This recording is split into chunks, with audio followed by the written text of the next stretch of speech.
Shalom, shalom, family. Welcome once again to the Uzi Alewi channel. My name is Chief Uzi Alewi. I'm one of the teachers at Congregation Beit Da'akak Maubina, better known as the House of Knowledge, Wisdom, and Understanding. Thanking the Creator of heaven and earth for all things and everything, food, clothing, and shelter. Thanking the Most High God for knowledge, wisdom, and understanding. And we pray that everyone during this evening, during this night, is well, safely dwelling with their families.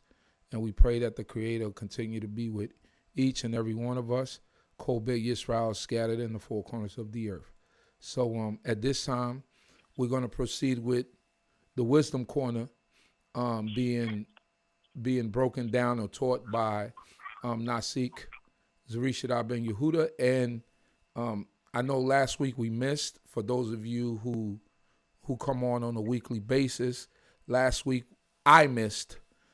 I'm not going to say we. I missed because I had to do some errands and ran into some things. And, we're here today to catch up on Mishpatim. And then hopefully sometime during this week, we'll be able to cover Teruma.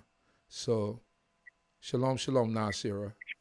Good to see you on the chat. So, I'm doing these episodes with Nasik so we could get his understanding down. We've heard him through the years, but go in depth into some of these chapters like we never heard him before. It's very informative. He brings out many points that we don't think on the norm during normal circumstances that make us think, and that's what a teacher is supposed to do: bring out things out of us to make us think. So, with that, I'm going to turn it over to Nasik and let him do his regular introduction. Shalom, shalom, Nasik. All right.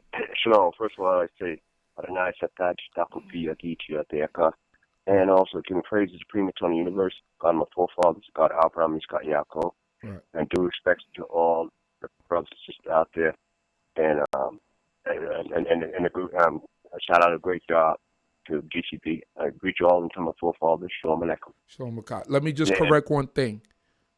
I call him Nasik, but Nasik means crown prince, right? So we know him. For those of you that might not understand, when I say Nasik, I'm not saying Nasi, I'm saying Nasik, which means crown prince Zurishaddai, or crown prince. Go ahead, crown prince. Okay. Yeah. So, she's calling me right now. So just forgive me for that. But first of all, last time I spoke on Yisro, and I always have to go back over some things, from the previous Sidra, and Yisro actually being 7th Sidra in the book of in the Kumash itself, and it's actually the 17th Sidra from Bereshit on up to itself Yisro. But the highlights of Yisro was the Creator meeting with people, 3-point-something million people at the foot of Mount Sinai, Israelites and non-Israelites, and they're hearing the voice of God and live.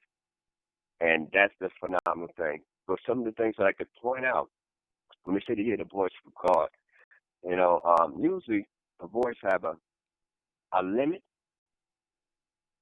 Sound, they say sound to 1,100 feet per second, but it has a limit. And then the voice, when you hear an echo, normally when you talk about an echo, when people think about an echo, it's usually your voice bouncing off of something. Right. Right. But the Creator, whatever our forefathers heard, and those people that was blessed to hear at the foot of Mount Sinai, was such a unique voice that it penetrated through everything. They was on a higher level than any other prophet that even existed. Right. Moshe was able to meet the Creator and they talk with him, face to face, which we'll talk about later on in depth. But here you got 3 point some million people, 3.5 estimate, with the 600,000 men of war Right. that actually heard the voice of God face to face. And so that means that the people that had that revelation was on a higher level than Ezekiel, higher level than Isaiah, Right. higher level than Jeremiah. One of the great show you that's the greatness of it at that particular time. That we have one dream in the book of Bereshit that doesn't bear an interpretation. So I like to just venture off and give you a perspective on interpretation on Jacob's ladder, the dream he had when he was leaving Israel. And that's normally most dreams in the book have an interpretation. Right. Joseph dreams, Pharaoh dream, Nebuchadnezzar dream, Right. The butler's dream, the baker's dream. But when we come down to that particular dream, right, we get no sign, no interpretation at all. All we read is that angels was ascending, a ladder went up towards heaven, and angels was ascending and descending. Okay. So some interpretation they try to put on that is that it referred to, and that's hindsight. I'm just giving some food for thought, since that's the only dream that's not interpreted, and it's open for all kind of interpretations. Right. Mine don't have to be the only one, but it's hindsight looking back. It's like the children of Israel, the people, went up on the highest level, being we're supposed to be actually the messengers of the Creator on earth. Went up on the highest level and refused to stay there, and came back down. Because he said this angel was ascending and descending.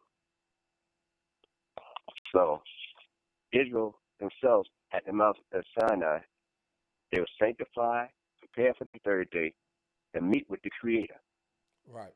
And they was on the highest level that the nation ever been in their life. Right.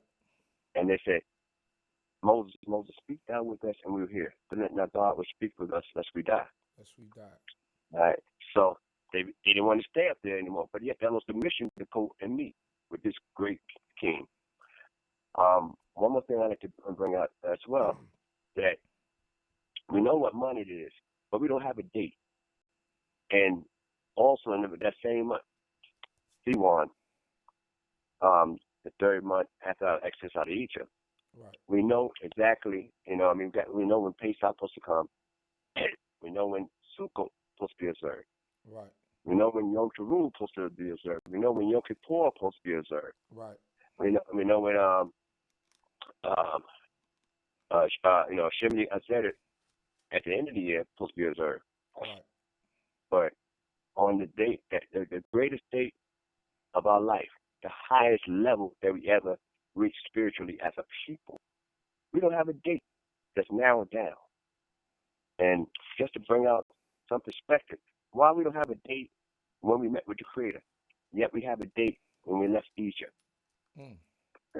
So some perspectives and some teachings in reference to that is that the commandments that was given, those words that was given at Mount Sinai, it was not so important, the words itself, as well. But what was more important was the revelation. We're supposed to remember the revelation for the rest of our lives, right, as well as practice those laws, statutes, and judgments. Okay. So the revelation was the most important, so that it's not supposed to be a one-time thing. Pesach you do once a year. Right. Sukkot you might do one time a year. Right. But that, when it comes down to observing Torah and following the Creator's laws, it's supposed to be every day of your life, every working moment. Right. All right. Now we're going to move on to Mishpatim. Mishpatim itself is interesting because it comes right behind the Decalogue. Absolutely.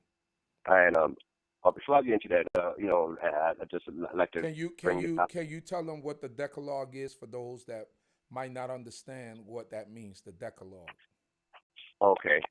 Well, the Decalogue itself is supposed to be 10 words. Mm-hmm. All right. Now, most people refer to the Revelation as the Ten Commandments.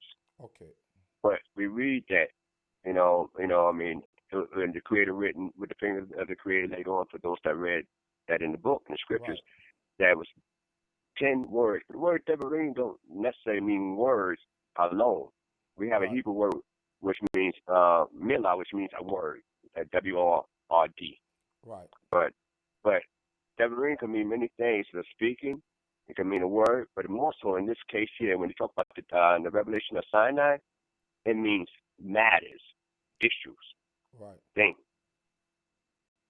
And it was those matters, those issues and things that's actually like an outline for the whole 613.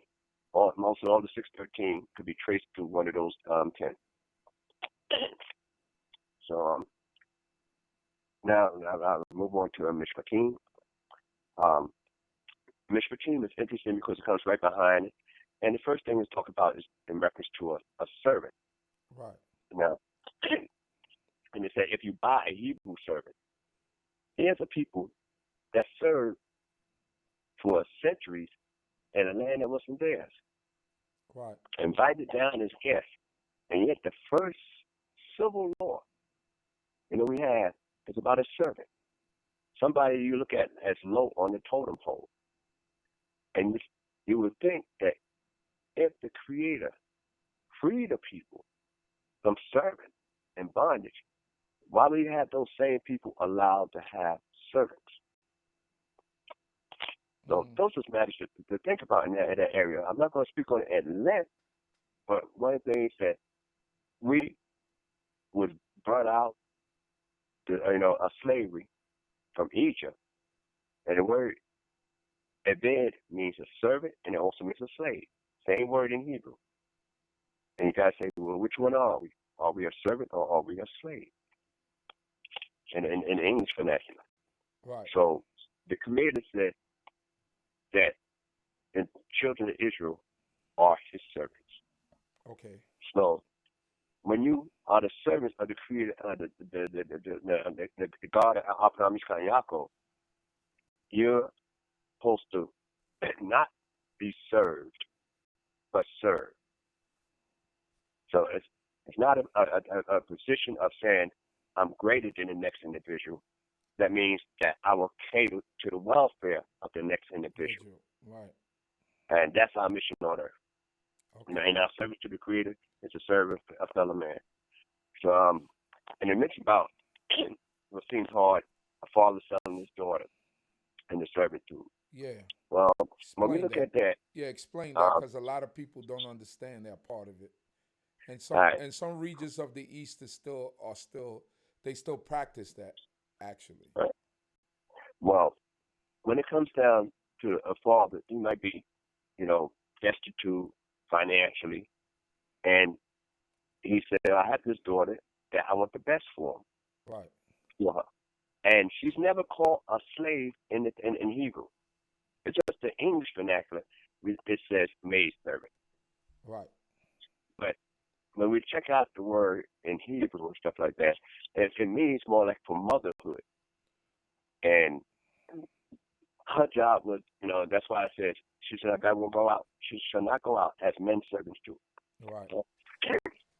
So either she becomes the wife of the one who brought her from her father, or become his daughter-in-law, or wife to his son. Right. But she's not to be just a servant, like a field hand or anything like that. Right. A man sells his daughter into the household of another individual for the purpose of marriage. All right. I'm not going to dwell on that much because that's not my focal point for this particular Sidra. But I'll be available for questions when they arrive on that topic, because it's a pretty, touchy subject in some circles. All right. But what I like to bring out about Mishpatim is that our civil laws, and like most ancient people's civil laws, was tied into, for the lack of a better word, their religious lifestyle. Okay. So, where in America we have church and state separate, Right. in the nation of Israel. It's the state of the church. I'm just using that word, or the state of the Mishkan, the Right. state of the Beit Hamikdash, the tabernacle or the temple that is embedded in our godliness, as well as our civil laws. Right. So all our civil laws has to do with a higher being bringing this out and giving this to us to live by for a more saintly life. Right. So now, when we go into Mishpatim, we also notice that Mishpatim has more laws than I think, and based off in scriptures. And Mishpatim, they have 53 laws, statutes, and judgments, and just in the Sidra alone. Right. And you say, wow, wow, you cover everything from servants, loan by interest, about the stranger. We talk about the widow. It talks about a lot of facets of civil life. And usually people tend to get into a spot and go into a place and then say, okay, now we got to come up with some rules for how to exist. But the Creator giving us rules before we even enter the land, how to exist, to the prophet Moshe. Even this country here, when they came over into America, they formed America and then they tried to come up with a constitution, and they kept coming, as well as the Declaration of Independence. So they was coming up with rules and regulations after they claimed to have a country and they're already in the land. But we, as a people, and in the book, the Creator gave us our rules, laws, statutes, and judgments before we entered the land, so that we be able to stay there, hopefully, which we proved that we wasn't quite capable of holding our end up. Now, also, I'd like to bring out one striking point in Mishpatim, that out of all the different laws that's mentioned in Mishpatim, one that stands out and which I will focus on today is the laws concerning a stranger. And that's the only one in this whole Sidra that's mentioned twice, laws concerning a stranger. And I like to mention that because it's interesting to know that Israel's very beginning was about being a stranger. When our father Abraham left from the land of the Ur of the Chaldeans, he's supposed to leave his father, his mother, and all his family, and enter and go to a place where God would show him. Right. So he was the first to be exiled. Right. Out of the great patriarchs, to be a stranger. Mm. And we think of we being strangers only in the land of Egypt. Okay. We think about, but Abraham was the first to enter our land as a stranger that's recorded in our book. Okay. So now, and the word Hebrew amongst other people and other cultures meant dusty foot wanderers. Oh, wow. And it was considered strangers. Right. So Abraham was told that, and that's one of the things he was given assurance that not only are you going to be in exile, not only are you going to be a stranger, but you're going to be prospered as a stranger. Right.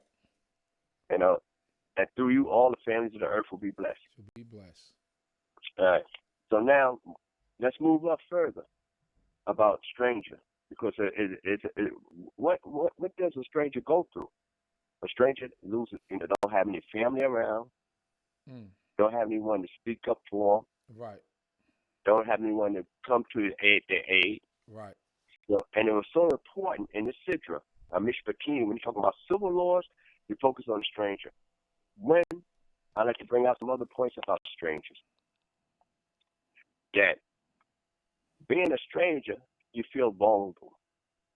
Abraham and Yitzchak, through their 3 encounters, they said their wife was their sisters because they feared that they would be murdered for their wives because they were strangers. Such was some of the ancient barbaric customs that they did.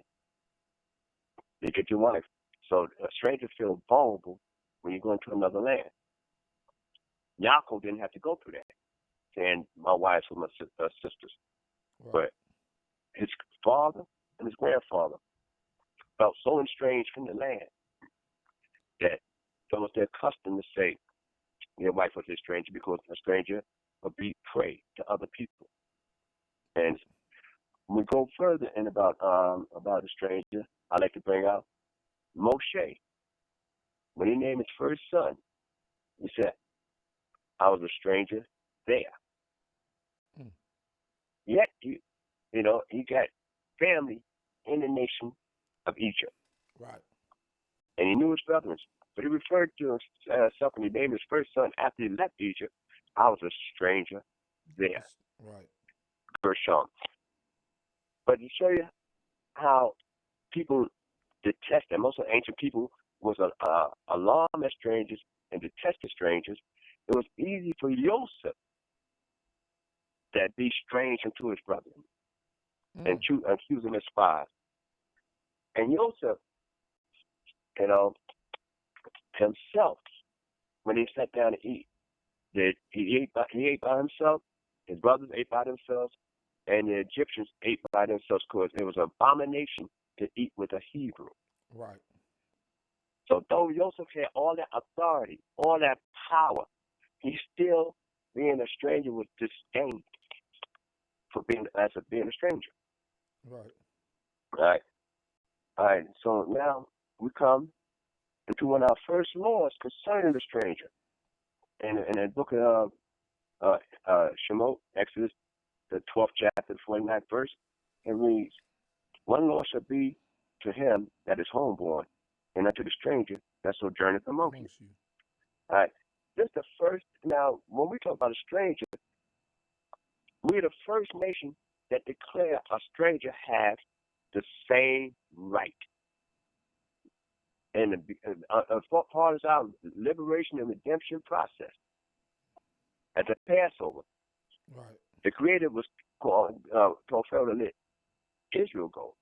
But a stranger was allowed to observe. He just had to be circumcised. right, and one in his homeborn. Right. All right. I like to go into the Sidra itself. When they talk about the stranger, read a couple of verses that they mentioned in the book of Shemot. For people, because that's what they named in my topic for today.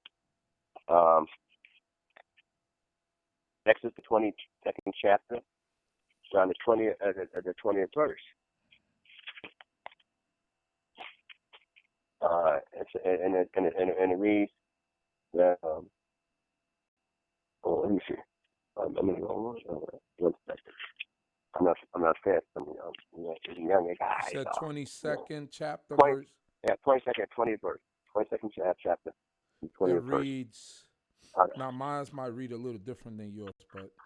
Okay, I got it. You got it? All right, I was going to read it for you. No, I don't want to make you work. All right, here it goes. Exodus chapter 22, verse 20. Yeah. You shall not wrong a stranger, nor oppress him, for you were strangers in the land of Egypt. Okay, now, you notice that not only a stranger's right is ordered by us, that we said we should not wrong them, you know what I mean? But and several people we're not supposed to afflict and wrong, which is widows and a fatherless child, and the strangers sometimes coupled with them. Right. But then, when it gets there, they tell you that, you know what I mean, you should not afflict them in any wise. And but it goes on to say, for if they cry unto me, I will surely hear their cry. All right. So now, if we look, I went too far. Sorry, I went too far on that. But so when we have a stranger in our book, I went too far. I went down extra one. Okay. Right there. And strangers shall not wrong, neither shall I oppress him. For you strangers in the land of Egypt. That's the reading. I was going a little too far. All right. So now the stranger if we know how a stranger feels because we were strangers. Right. And the treatment of the stranger is not just psychological with us in the book. In our law, the treatment of the stranger is also historical in our lives. So it's not just a psychological point that we get to understand a stranger vulnerability, but we also understand it from a historical point because we lived it. Right. And we have ancestors that lived it. And then when we go further down to the 23rd chapter, 9th verse, Chapter and that's the second time it's mentioned in this is Sidra. 23:9. You got that? It reads, yep. Okay. Also, you shall not oppress a stranger, for you know the heart of a stranger, seeing you were strangers in the land of Egypt. All right. So now we're told to even have empathy for a stranger's plight in our law.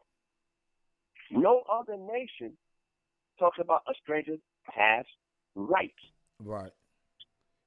In our book, in Mishpatim, a stranger has rights. And his right is given not by us, but by the Creator. Right. So we didn't sit down and say, we're going to legislate and say, well, we're going to try to be, just and fair for everybody. The Creator said, this is the way it got to be. Right. And when we look at other examples, when we talk about the reference to the stranger, we got other chapters. I like to bring up some points in dealing with the stranger because I told you I wouldn't be that long on this one. So we will go to Exodus 23:9. We did that. We just did that. Yeah, we just did that. Okay. All right. We're gonna go over to Leviticus. That's what I'm bring up some points about the stranger. Leviticus 24:22. Leviticus 24:22. And then we're gonna go from 19. Leviticus 24:22 reads, you ready? Yeah, go ahead. You shall have one kind of law as well for the stranger as for one of your own country, for I am the Lord your God. All right. So that means the Creator co-signed on that. He said one law. Right. And it's always that protection for the stranger. We didn't have any such protection while we was in Egypt. Right. Our forefathers, Abraham, Yitzchak, had no such protection. Right. In the land that was given to us later. Right. So, and that's one of the primary laws that speaks about in the Tanakh. It talks about your treatment of the stranger at least 36 times, sometimes 46. Right. It depends on how they refer to it. Like I'll give you another example how they refer to a stranger. They might refer to him as a neighbor. So when we go to Leviticus 24:22. Leviticus 24:22. Yeah.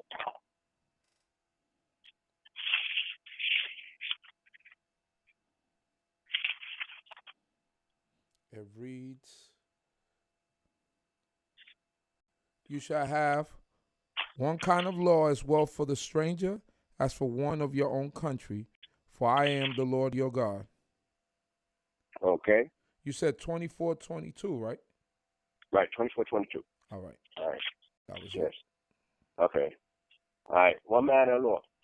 All right. So that means that he had equal rights with us when it comes down to this particular law of observing the Creator. All right. And when we go down, the way it went well says, well, as for the homeborn, I am the Lord, which is the way my text reads in that area. And I like to look at another chapter in Leviticus 33:34. I mean, in the same chapter, 33rd verse. Same chapter, 33rd verse. This chapter doesn't have a 33rd verse. Okay, I must have wrote that wrong. Let me see. All right. 19 chapter. Let me see. Okay, wrong. No, 33:34. Let me see if I got that. 13:34. Yeah. Let me go there right now. Did I get that right wrong? I mean, see, I was writing some notes. Leviticus 13:34.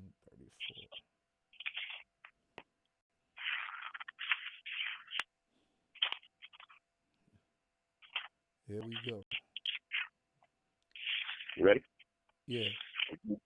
Okay. And this is about Levitical 13:34. It says, "And in the seventh day the priest shall look on the patch, and behold." Oh no. Right. I don't want that. That's how I said. My mistake here. Okay. I must have omitted that note. Okay, we go to Numbers 15 chapter of Numbers, 16 verse, and reading to the 19th. Numbers 15:16. It reads, "One Torah and one code shall be for you and for the stranger who sojourns amongst you, who sojourns with you. And the Lord spoke to Moses, saying, Speak to the people of Israel and say to them, When you come into the land where I bring you, then it shall be that when you eat of the bread of the land, you shall offer up an offering to the Lord." All right. Okay. All I wanted was the Numbers 15, 16, and 19. Mm-hmm. Okay. All right. I'm just bringing out some points in reference to a stranger in the book, because like Right. 36, I'm not going to go through all 36, but I'm just going through a few examples of it, and Right. I'll pick up from there. Okay. All right. Let's look at all right. Well, I'll say this one for the last one. I'll save it for the end. Okay. All right. Deuteronomy 10, 17 to 19. Deuteronomy 10, 17 to 19.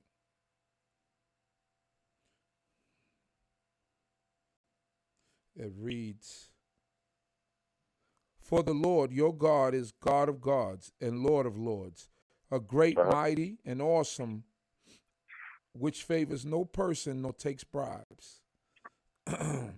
He executes, excuse me, he executes the judgment of the orphan and widow, and loves the stranger, giving him food and garment. Love you therefore the stranger, for you were strangers in the land of Egypt." Okay.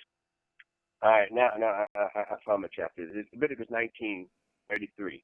That's where it's Leviticus 19:33. Leviticus chapter 19, verse 33. Yeah, and read that to the 34 inclusive. Oh, I got it. I got it already. All right. And if a stranger sojourn with thee in your land, you should not do him wrong. The stranger that sojourneth with you shall be unto you as a home for you, and thou shalt love him as thyself. For you were strangers in the land of Egypt. I am the Lord your God. Right. All right. Now, that's an important point here, and I'd like to focus on that just for a moment. Right. It's a very few things the Creator tell you to love. Sometimes it say, it's not bear a grudge against your brother in your heart. Right. But yet it tell you, love the stranger. And that's a command, to love the stranger. Right. So a lot of times when people, might hear in one of the teachings in the New Testament say for our brothers that, into that. And one of the sayings if I say the Gospel on the Mount, that they said that he said that you was told to love your brother and hate the stranger. All right, but maybe they weren't told that because everybody didn't have access to a scroll. Right. But it never was written like that in the first 5. Right. Because that's a command. So a lot of times, because somebody was told something, that don't mean it was written that way. Right. And that's why it's good to have the book here as our edification. Right. And one of the things that is focused on the strangers so much in this book, in this way of life, because one of the things about dealing with the stranger is that we're supposed to be empathetic because we were there. Right. A stranger is supposed to feel safe by you. A stranger has his hopes only in the Creator. he don't have his hope in you. He won't have his hope in other family members because he's Right. there by himself. Right.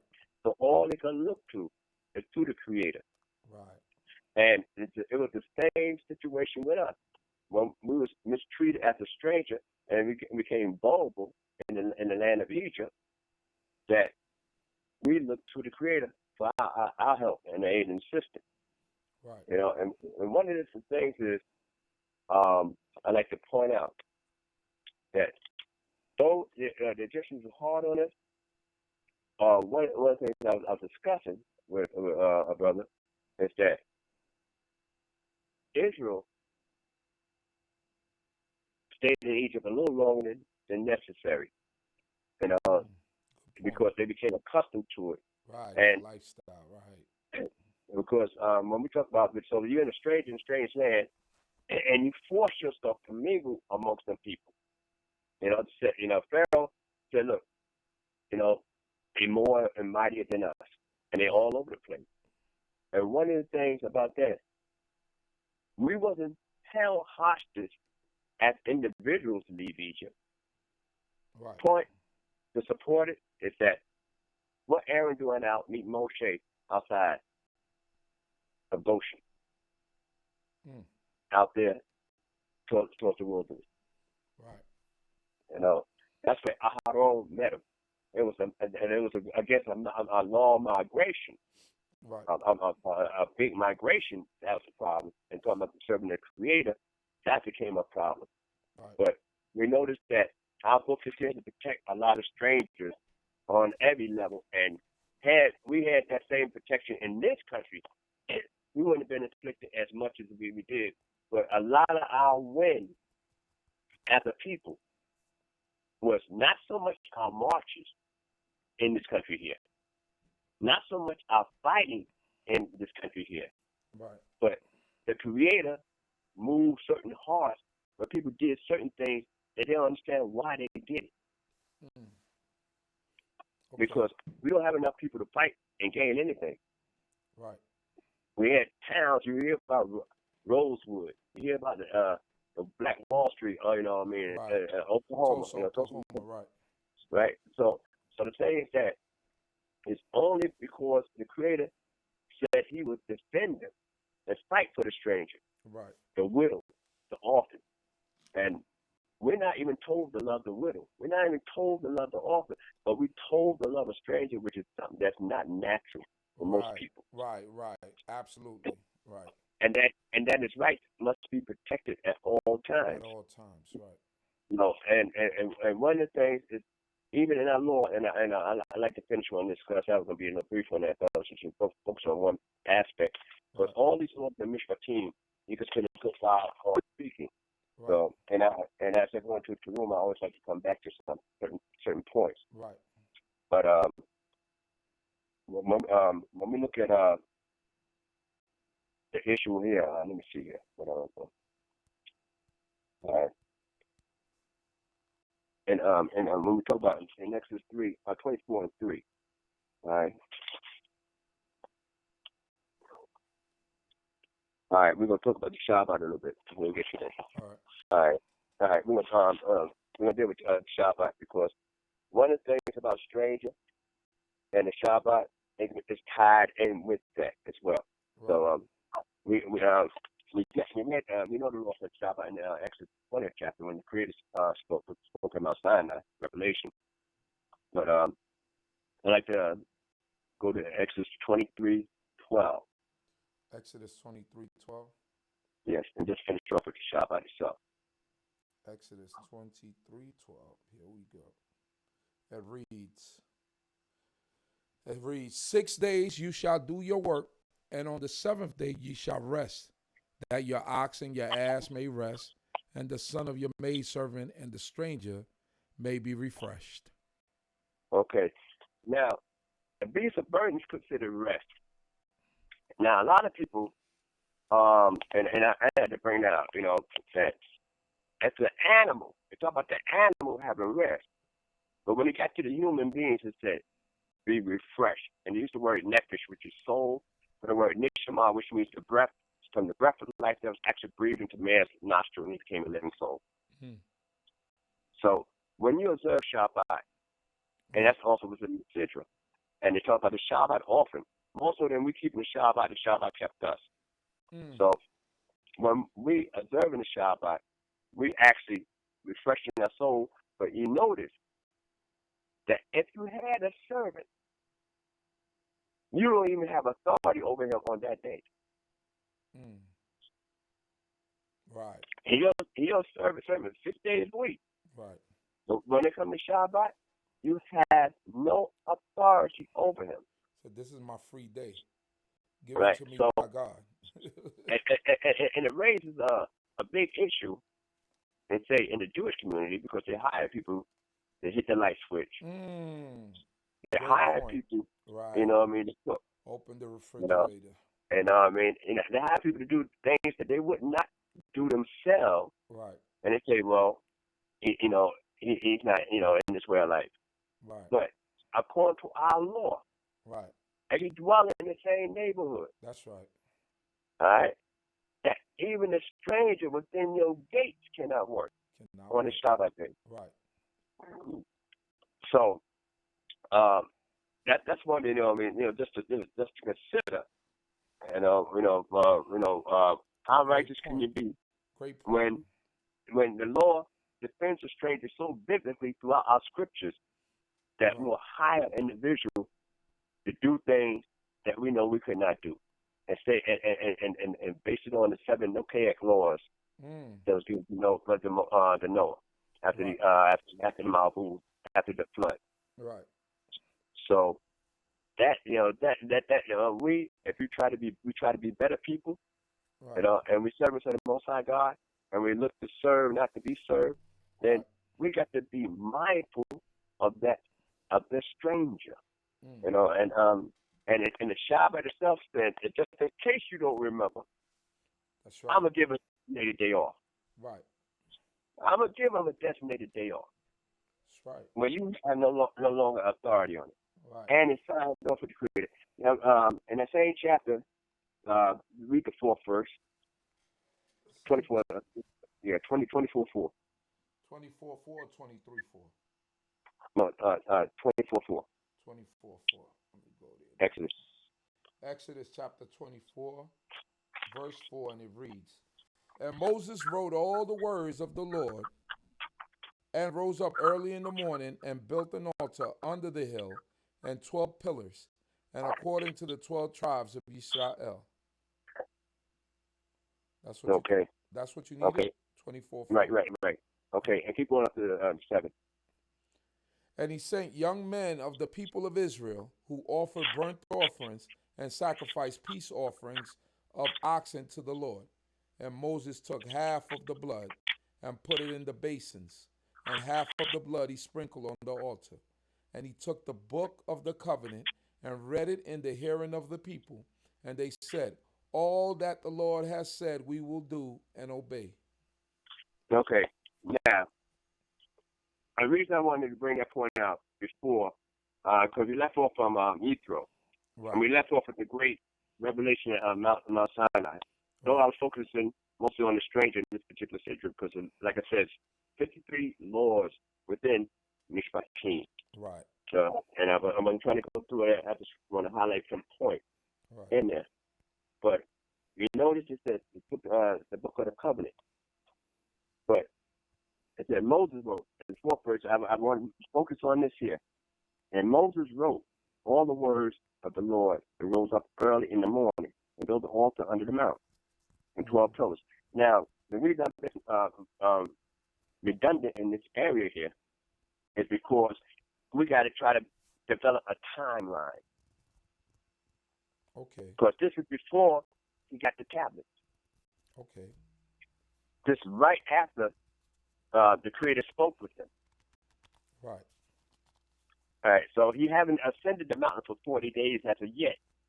So Mishpatim, he got when he was up there the first time, but not during the 40-day period. Okay. And he got that already. Right.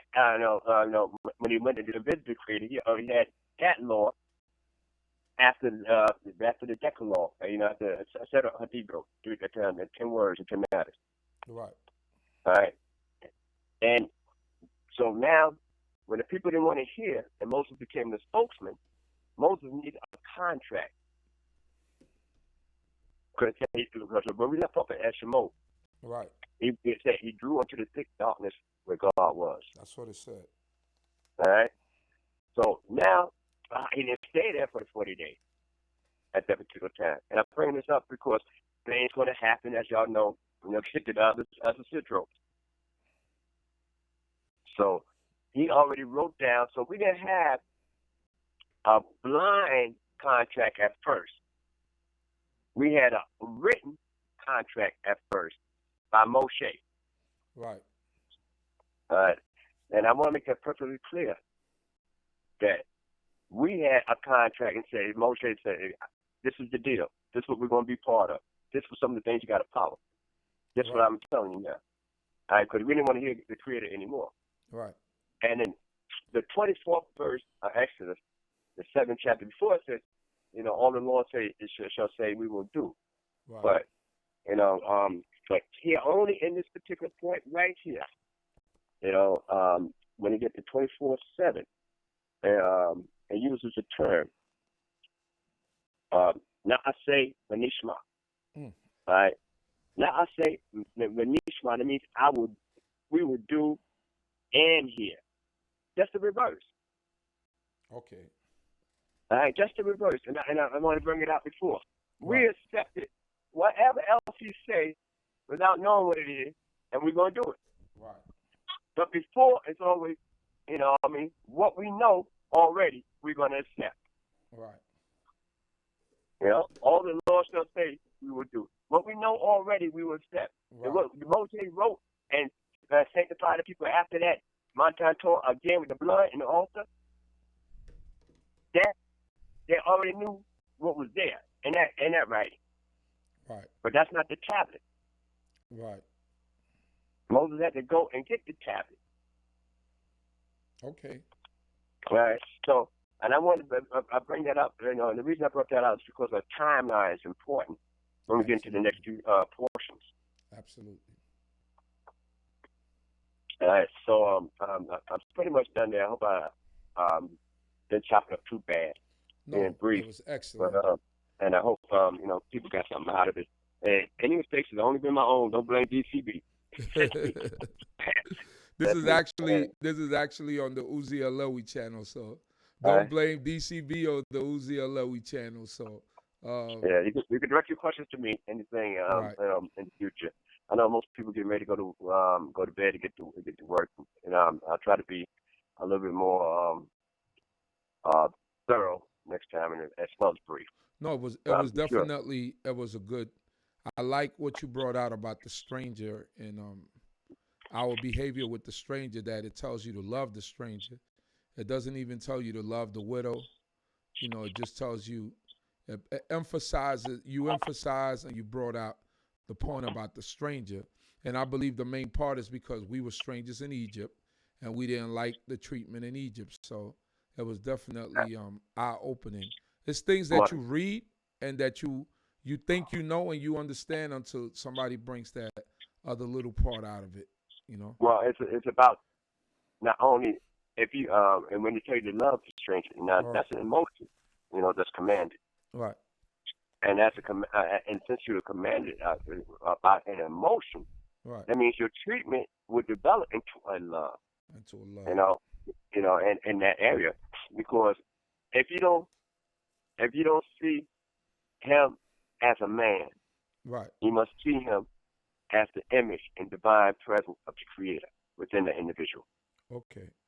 That's why it's about the human right. That's right. And that's so you got to see the divine in each and every individual, because we don't choose our birth, but we choose how we serve this Creator. Hallelujah. So on that note, we'll leave it off. Thank you once again, Crown Prince, for your wisdom and bringing forth and your dedication. And hopefully we'll get to hear. I guess we'll figure out